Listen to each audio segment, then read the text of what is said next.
my name is Heather Dopson, and this is the session where we are going to talk about getting your shit together on social media. Get out your notepads or your whatever note-taking device, your phone. If you want to tweet or post on social, if you want to capture video, you are welcome to do that. So I will tell you that I prepared a 45-minute session. My session has been cut to about 30 minutes, okay? So I'm going to go through this as quickly as I can, still delivering the value that I committed to delivering to the audience today. I will be here after the session so that if you have questions that don't get answered during the session, please come find me and we will have a chat. So 8 ways to get your shit together on social media. In the military, we love acronyms, so GIST, we're going to call it.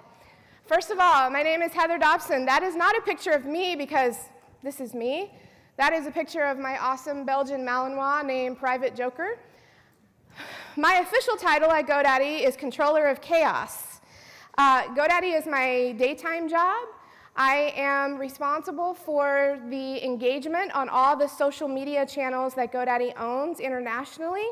I also work with external influencers. That's what I get to do for a paycheck. I also own a boutique consulting agency, digital marketing consulting that I've been doing for about 10 years. And as most of you have multiple things, I'm also a firearms instructor and teach conscious observation, mental survival skills, all of those kinds of things. So I'm an entrepreneur, just like you guys are. I am a United States Air Force veteran. So hopefully all the Marines in here still have their crayons to take notes with. I mean, I've heard people up here both days talking shit about Air Force. So, all right. So, we're gonna push through this, all right? I am talking about how you need to be using social media for your business, for your personal growth, whatever it is that you want to do. I've spent a day and a half talking to many of you who are here in the audience just to kind of get an assessment of where you are on social. So a couple of things that I've heard. I don't do social. Well, if you want to generate revenue, you should probably do some social. I don't understand Facebook or Snapchat or YouTube or Instagram. Okay, learn it. You're smart. You're all intelligent individuals in here. So I'm just going to share a couple of little stories. We're going to go through these 8 things. Number 1, get scrappy. You don't need to have a tremendous amount of budget or a tremendous amount of equipment or tools to accomplish the things that we're going to talk about today. Okay? Those of us who are in this room share a bond through our military community, and we know how to get shit done, right? So number 1, get scrappy. Don't compare yourself to what other people are doing, what other brands are doing. One of the things that I do at GoDaddy is I host a weekly live show on the GoDaddy Facebook page. And when I was tasked with this, here's what I was told. You need to start a weekly broadcast. That's it. I wasn't given budget. That's it. But here's what I did. When I created that, I knew who my audience was going to be. My audience is you guys, small business owners, entrepreneurs, people with a side hustle, freelancers, all of that kind of stuff. So when I created the show, I wanted to create it in a way that it could be emulated by people who have no budget. So when I put that together, I ordered lights off of Amazon for like 65 bucks. I ordered a backdrop for like 40 bucks. I created the studio in a way so that it was easy to share instead of saying, hey, of course you're GoDaddy, you've got a huge budget. Got to think in these terms, like just get up and get going. Get scrappy. Number 2, get good. Here's the number 1 problem that I see with both brands and people is that we get in our brains that we need to be on Facebook, LinkedIn, YouTube, Snapchat, Instagram, Tinder. No, wait, not Tinder. We think that we need to be in all of these places, right? And what happens is people set up these accounts and then they get neglected. Why? Because we're busy doing our thing.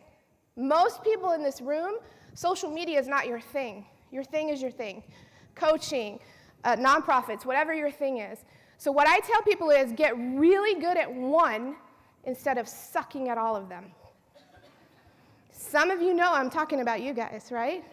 Get really good at one. Number 3, get money. There's a rap lyric in my head right here. Some of you may know it. Adam challenged me to say it up here, but I won't say it. So now I owe him something. All right, get money. So you need a little bit of budget. You guys know that on Facebook, in order to get your content seen, you got to pay for it, right? Yes, absolutely. Okay, Instagram is going that direction. Who owns Instagram? Facebook. Okay, YouTube, not necessarily there yet. You can get a lot of views if you just know how to use SEO and how to create your descriptions properly. Snapchat, we're not even going to talk about Snapchat all that much today. We can talk afterwards. LinkedIn has a fabulous ads product for a business page, not for a personal profile on LinkedIn. So let's talk about Facebook for just a minute, because for most people in here, Facebook is going to be the platform for your business to grow its visibility, to drive traffic to your website, and the most important thing, generate revenue. You can have a successful campaign that does all of those things for $1 a day. I don't want anybody telling you that you need to spend $1,000 a month or $500 a month or any of those kinds of things. $1 a day. If you are targeting your audience, and we'll talk about that, there is a fantastic guide. Get your pen out, whatever you're gonna take your note with. There's a guide. I also work with a company, consult with a company called Blitz Metrics. A guy named Dennis Yu. Anybody ever heard of him? Besides Adam, Dennis Yu. Okay, Blitz Metrics, B-L-I-T-Z, Metrics, metrics.com/FDD, Foxtrot Delta Delta. That is a guide, Facebook $1 a day guide. I'm going to give you a discount code because he charges for it. I don't get anything from this, by the way, nothing from this. Here's the discount code that Blitz Metrics put together for me. It's 50% off. All capital letters. I love Heather. I promise I did not do that. Okay? So I'm telling you, wherever you can find a little bit of budget, $1 a day is all you need. I don't want you to get overwhelmed thinking that you need to spend $20 a day, $50 a day, and then just not try using advertising. Can you say the site again? Yes. So it's Blitz Metrics, BLITZMetrics.com/FDD, Foxtrot Delta Delta. YU, Dennis Yu. For those of you who are in Dallas, I'm speaking tomorrow in Richardson at Video Marketing World with Dennis Yu. Number 4, one of the absolute most important things you can do is to build your community. Beyond networking, build your community. Hopefully you've been doing that for the day and a half that you've been here. I absolutely would not be where I am in my personal life, in my career at GoDaddy, with my own businesses, if I were not connected to the people I'm connected to. There's a step above getting connected. The step beyond that is identifying who in your community needs to be connected to each other. If you become that bridge to help her meet her and they find success together, you are going to find success yourself. Everybody in this room is about service before self. Getting connected and creating connections for other people is one of the most powerful things you can do personally and professionally. I'm just asking for a little bit of trust here. It absolutely works. If you're doing it without hidden agendas, getting connected. So I talked about this recently at another event, and afterwards somebody came up to me and said, yeah, sure, it's easy for you, because I'm kind of an extrovert. I don't know if you picked up on that or not. Sure, it's easy for you to walk up to people and be like, hi, I'm Heather. I like tacos and guns and complicated relationships. Like, it's easy for me, right? So what does an introvert do, okay? I would ask you, if you're an introvert, to raise your hand, but I know you won't. So here's a little bit of advice for the introverts in the room.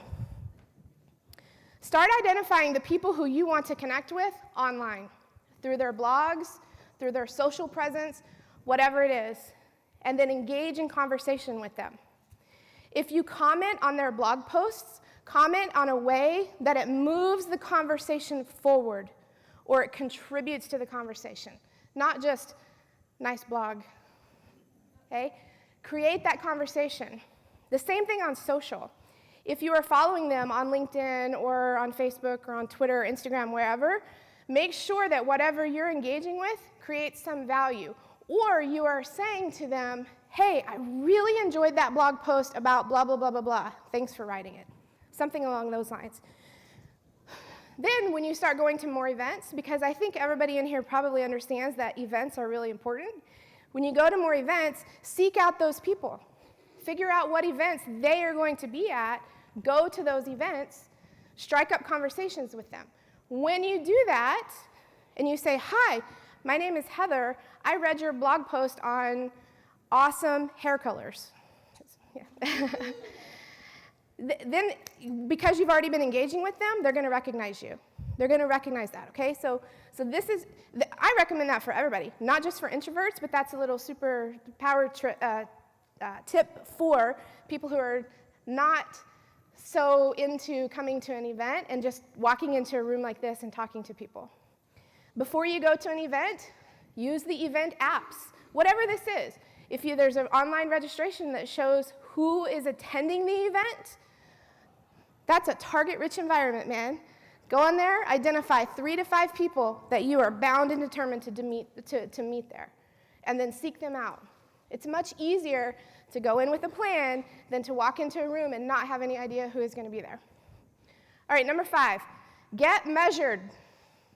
If you are not measuring the performance of whatever you're doing on social, you are 100% wasting your time. Now, what are you going to measure? I'm going to give everybody's favorite answer. It depends. What is the objective?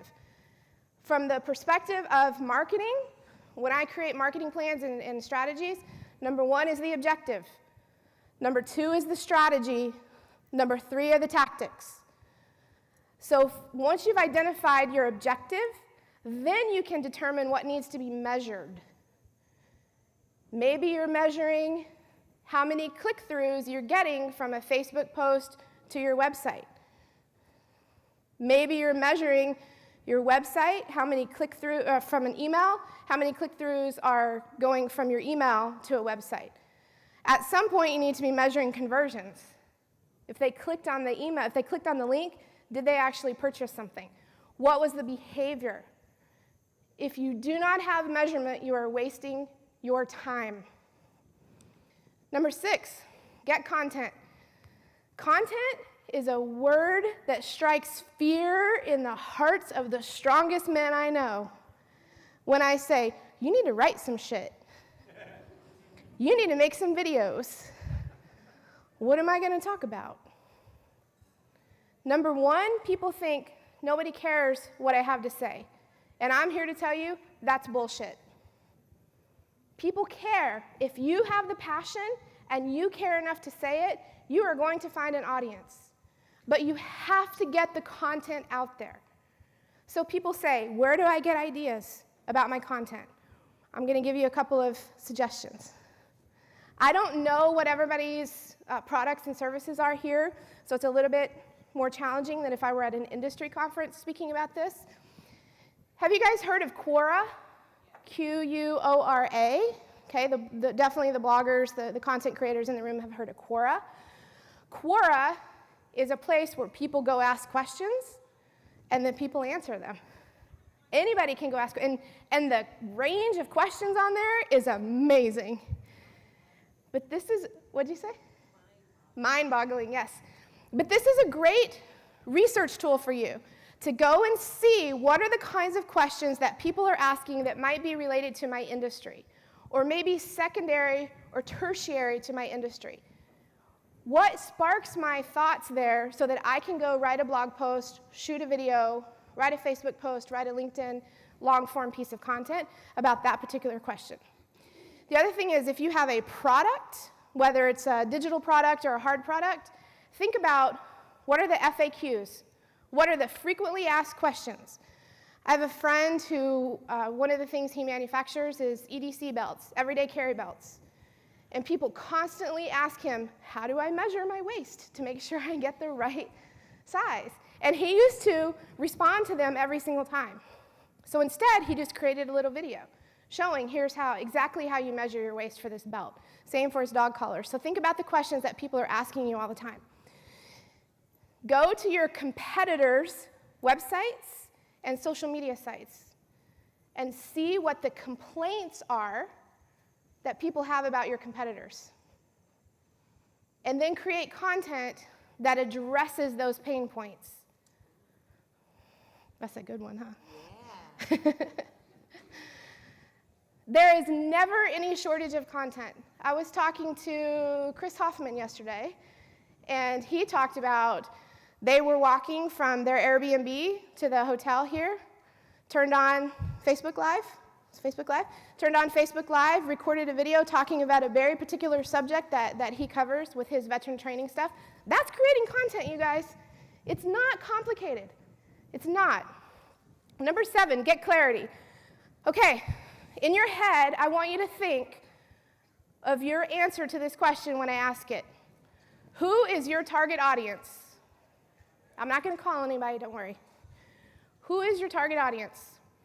Typically, when I ask that question with someone I'm consulting with, the general response is, everybody. I want everybody to buy my product. I want to make money from everybody. No, you don't. Number 1, there's a lot of assholes in the world that we don't want to deal with, so let's eliminate those. Number 2, you cannot create one marketing message that you can deliver to everybody. Because the way I create a marketing message to talk to her is very different than the marketing message I create to talk to him. So you have to get some clarity around who that audience is. We talk a lot about demographics in marketing. So age, gender, zip code, those kinds of things. Go beyond demographics and start thinking about what we call psychographics, attitudes and behaviors. Attitudinal research is one of the most powerful things you can do to help you identify who your audience is. Get that clarity so that when you are creating your content, you are talking to him, so it makes him feel like you are talking only to him. You can have more than one audience. You should, but make sure that you have that clarity so that when you create that content, you're talking specifically to that audience. Okay, number 8. This is the most powerful tip here, you guys. Get over it, okay? Where's Adam? Is he still in here? I have said this to Adam many times, and he has said it to me. Most people, when it comes to getting on social, getting out in front of people, creating content, they have a lot of fear, okay? And us being the people that we are, will never admit that. Sometimes we operate from a place of fear. It just prevents us from finding true success. So, if you're thinking about, I don't want to record videos because I don't like my hair, I don't like my voice, I don't have anything to say, I want to lose 30 pounds, what if nobody watches, what if people watch, what if people talk shit? Listen, I've heard them all. You know why I know all these? Because these have all run through my head too. And you have to just get over it. Another thing, because we come from a military background, a lot of us are used to pushing everybody else ahead of us, highlighting everybody else, operating in the shadows. I work with a lot of SF guys that have started businesses, and they just want to continue to operate in the shadows. How in the hell is anybody going to know who you are or what your business is about if you operate in the shadows? So I'm challenging you, when you have that moment where you think, I don't know what to write about, or I don't want to do this, push through it and get over it. Create your content. Get out there on social. Identify where you need to be. Once you've identified your audience, you can identify where you need to be. Most of you are going to be on Facebook from a Facebook business perspective. Has anybody seen in the last week or so a few articles going around about how Facebook has a separate news feed called Explore, and that our organic content is only going to show up from pages, organic content is only going to show up in the Explore tab. Has anybody seen that? I see a few people nodding their heads. I want to address that really quickly. This is a test that's being conducted by Facebook in 6 countries. We are not in one of those countries. We have known for a long time that your organic content from your page, not your profile, your page, is not showing up unless it has a huge amount of engagement or you have put money behind it in order for it to show up. So the articles that I'm seeing about this test that Facebook is doing are Chicken Little. They are Chicken Little. They are dramatizing this, and we don't need to worry about it. What I want you to focus on is once you've identified your audience and you understand the conversation you want to have with your audience and your community, you know that you're going to have some budget in order for your content to get seen. Doesn't matter what platform you're on, you're going to have a little bit of budget. And remember, $1 a day on Facebook to be successful. It's going to be a little bit more on LinkedIn. You can do $1 a day on Instagram too. That's it, you guys. Get your shit together. So hopefully,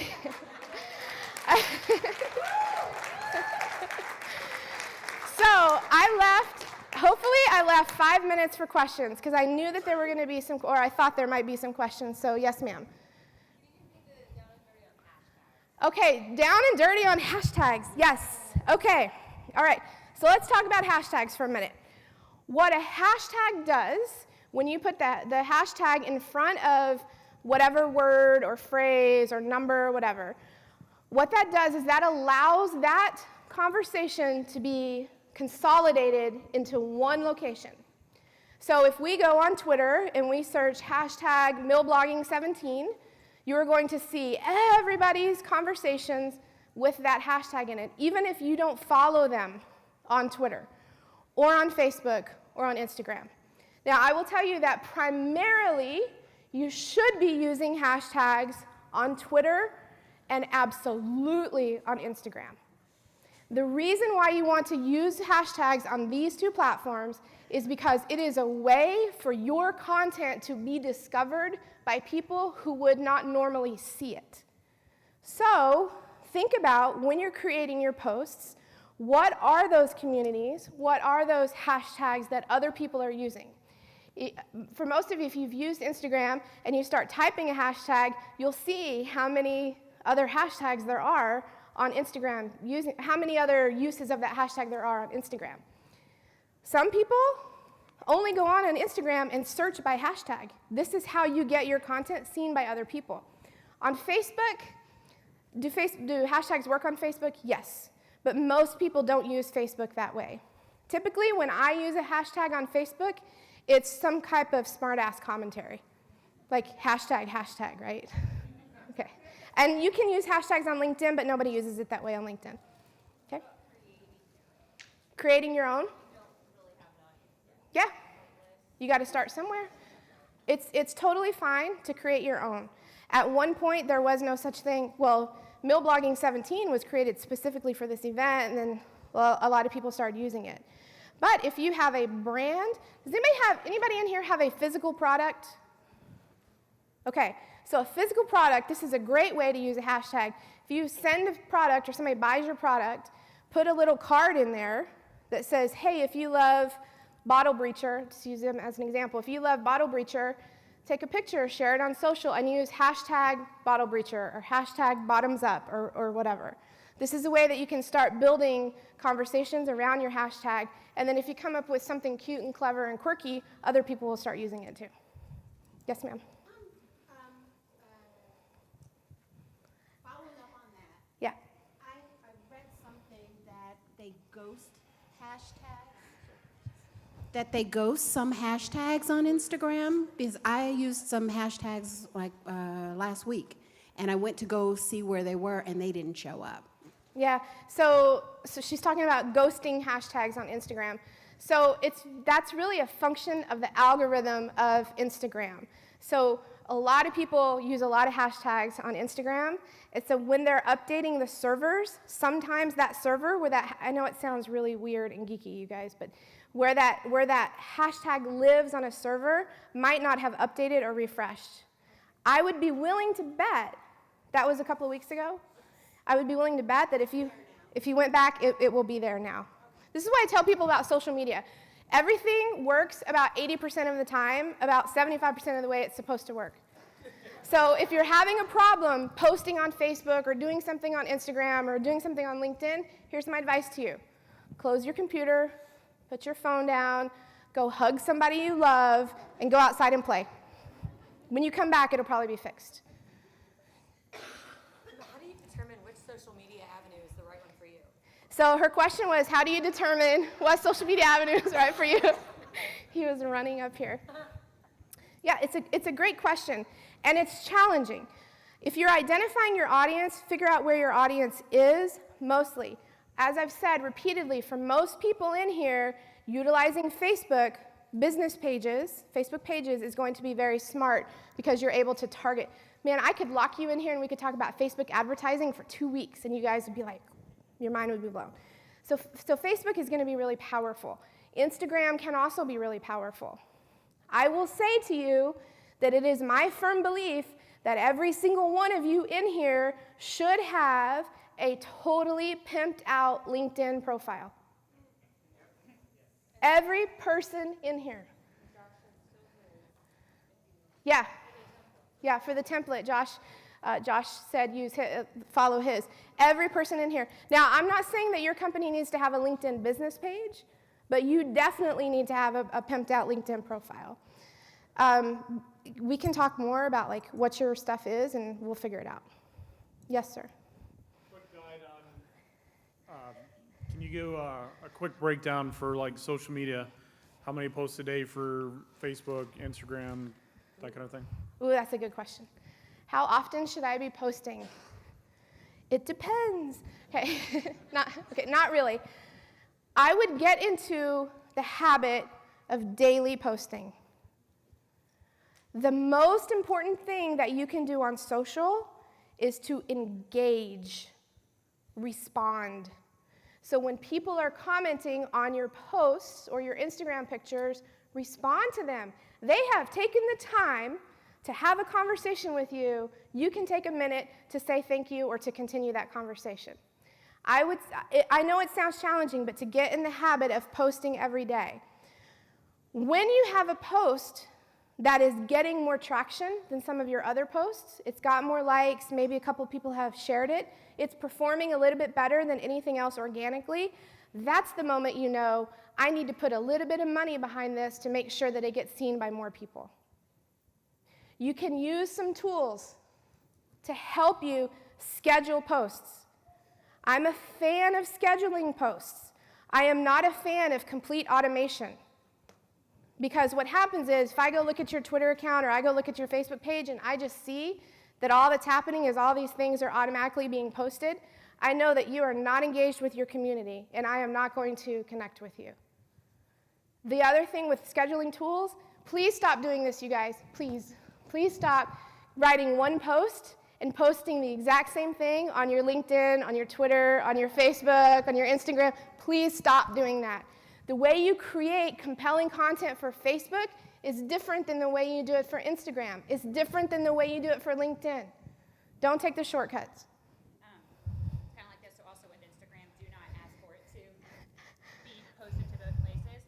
But the other thing is, a while back it said there was times to post on Facebook when the best time to reach an audience, but now when Facebook seems to post in random times, is that relevant still, or? So her question is there a better time of day to post than others?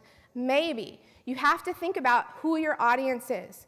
If your audience is stay-at-home moms, maybe a good time to post is like nap time, right? because that's when they're going on social. Yeah, whatever. I don't have kids, so I don't know what now. I know when my nap times are. Yeah, when you don't have kids, you get to take naps. Sorry, you guys. But if your target audience are professionals who are perhaps working 9 to 5, posting at 2 o'clock in the afternoon might not be the best thing.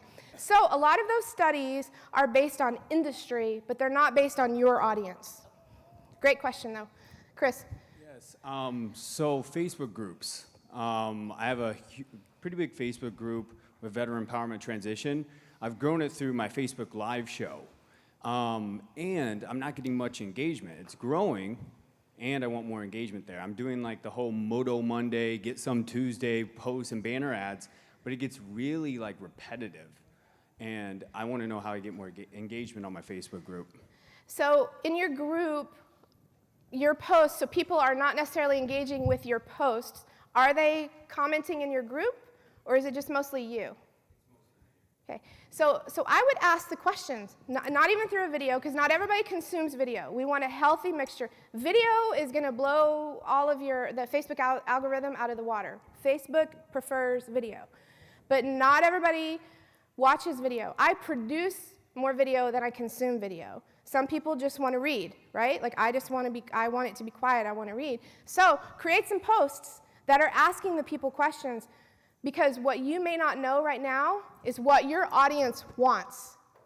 You're talking about what you think you should be talking about, but if people aren't responding to it, it's not what your audience wants. So ask them, ask the people in your group, and then identify people in your group who might have larger communities, and maybe ask them to moderate and start posting some content in there too. Involve your community.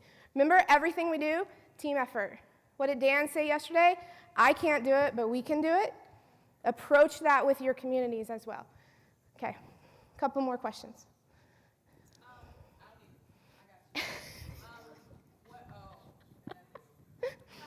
Yeah. Hello, I'll stand up. My question is, Jessica, J. Giselle, nice to see you all again. What are some tools, you mentioned tools, and I know a few of us use some, I don't know is it okay if I name drop specifics? So like, I know a lot of people use like Post Planner and Hootsuite and what's the other one, Buffer. Are there any like that you would recommend for someone who's trying to learn how to find their audience that work better, or is it just a matter of like knowing, like figuring out where your audience is? Yeah, so to help find your audience is the specific question she had there. We're gonna talk about tools, don't let me forget. But finding your specific audience, the best tool that you can use is each one of the platforms, not a third-party tool.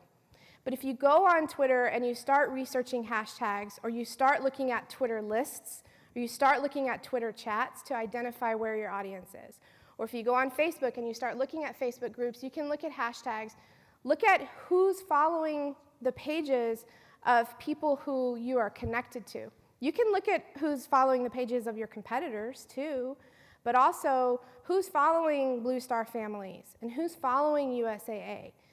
In a community like this, it's pretty easy to identify who's following Grunt Style, right? Now, let's talk about tools for just a second. Get out your pens, your note-taking devices. From a scheduling standpoint, my favorite tool is Hootsuite, Hootsuite, Hootsuite.com. Buffer is a good tool too, Buffer, Buffer. I see it abused way too much, meaning people, all they do is they just send articles over to Buffer to be posted on their social media channels. It's a great tool.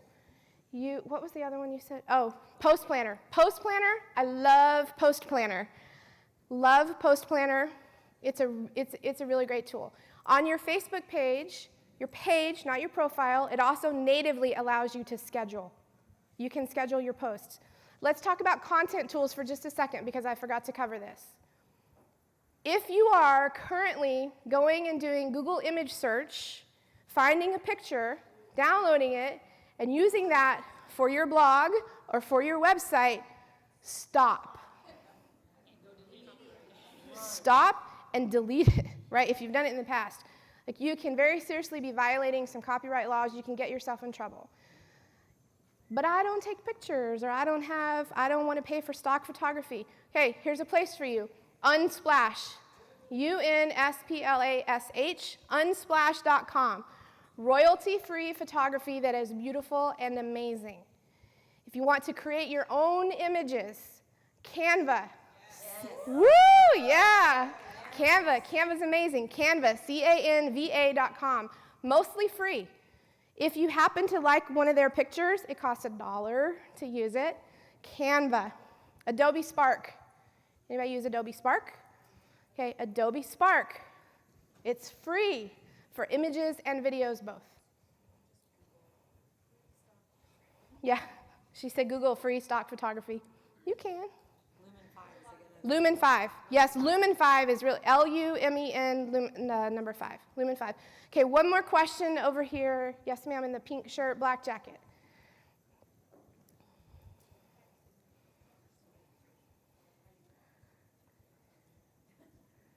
Hi. I'm Lizanne. I'm the seasoned spouse, and my question is about hashtag campaigns. So for the month of October, I've been running a campaign for hashtag #ThisIsDeployment, and I've been encouraging people in the military community to share their photos and their stories of deployment. But I've never done a campaign before, so I don't know if I'm doing it right or not.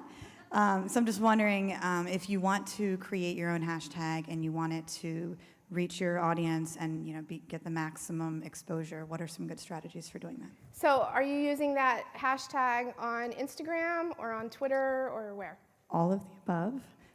So I created images with the hashtag on the image itself, and then I've also encouraged people, I have specific people I've reached out to use it as a written hashtag. Yeah. So this is a great way to create user-generated content, UGC. This is an absolute fantastic way. So you're on the right path for sure. Upload your pictures, tell your story, use our hashtag so that we can see that you're using our hashtag. The next thing you should do with that is then reshare that. So then you reshare that on your Instagram channel or on Twitter or on Facebook, or you create a blog post that is a consolidation of your 10 favorite stories or your 10 favorite pictures. You can use a tool like Simply Measured to measure the performance of that hashtag, or a tool called Hash Tracking, which sounds like, should be Border Patrol or something, but hash tracking. Got it. Okay. And all of these tools, by the way, when I talk to you guys about tools like this, these are all for small business, entrepreneurs, like that kind of stuff. I don't talk about enterprise level tools in this kind of. Okay, I have to wrap up. They're kicking me off. So I will be here the rest of the day, so if anybody has any questions. And I just want to take 1 minute. Can we all just have a moment of gratitude that we are all here and happy and healthy and safe and able to attend this amazing event, and that we've gotten to meet so many other amazing people. Just have your moment of gratitude. Okay? Thanks, guys.